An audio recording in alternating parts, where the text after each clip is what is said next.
បង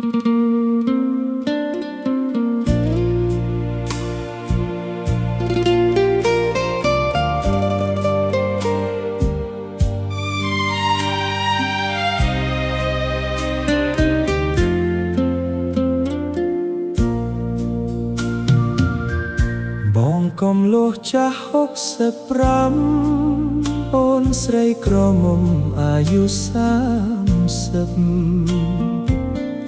បងជួបអូនលើស្ពានព្រះពន្លាអូនដើរឆ្លងស្ពានដៃឆ្វេងកាន់ឆាត់ស្នេហ៍បងទៅអូនបានរីកដុះដាលអូនស្អាតដូចផ្កាកុលាបរឹកស្រស់មានឧបសគ្គមករារាំងភ្លើស្នេហ៍យើងទាំងគូទេឬអីតាគ្រួសារនឹងបងព្រមទេសង្គមនិយាយថាមិនសមគ្នាមិនថាមានឧបសគ្គប៉ុន្មានបងនឹងកាន់តែស្នេហ៍អូនឲ្យខ្លាំង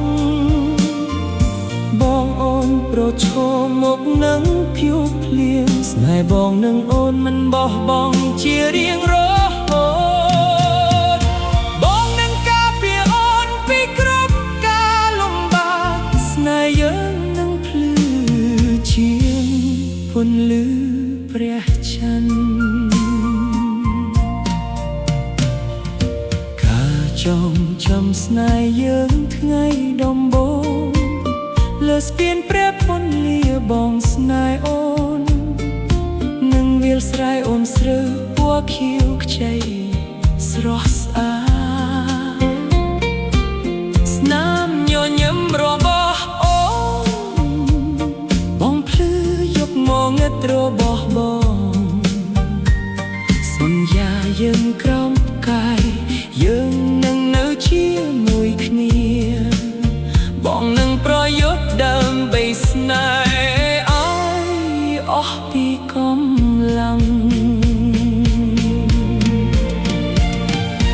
ទោះបីត្រាំឆ្នាំកន្លងផុតទៅស្នេហ៍បងមិនរលាយបាត់ពីអូនទោះបីពិភពលោកនេះរារាំងស្នេហ៍ព្យាយាមទាញយើងឲ្យឆ្ងាយបងនឹងឡើងភ្នំភ្លាំងហើរឆ្លងសមុទ្រមិនខ្លាចរលងយ៉ាប់ព្រោះអូនជាពន្លឺជីវិតបងនឹងខ្យល់